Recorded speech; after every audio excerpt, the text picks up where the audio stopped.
l'ospedale è solo per le acuzie. Se noi interveniamo sul territorio, risparmiamo ricoveri impropri. Io vedevo con mia suocera, che non c'è più, rottura del femore, intervento dura poco, 2 giorni, 3 giorni stai in ospedale e poi vai a casa. Ma se a casa non c'è un kinesiterapista, un tecnico che la mette su, sta a letto, piaghe di decubito, si aggrava e va in medicina. Una volta si chiamava, hanno eliminato le lungodegenze. Le lungodegenze non ci sono più, le suppliscono con gli ospedali,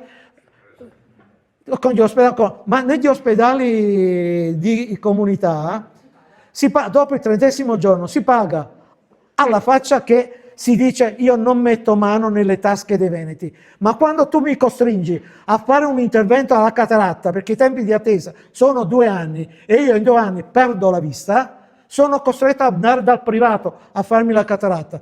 Quindi da una parte dice io non aumento l'IRPEF, perché quei 10,5 miliardi di euro di fondo sanitario che passa lo Stato centrale, poi bisogna aggiungere i ticket per cui la spesa è 11,6 miliardi, da una parte tu professi di non mettere mano nelle tasche dei veneti e dall'altra mi costringi ad andare dal privato anche per una semplice prestazione. Io penso che sia ora di cambiare, Renzo, se no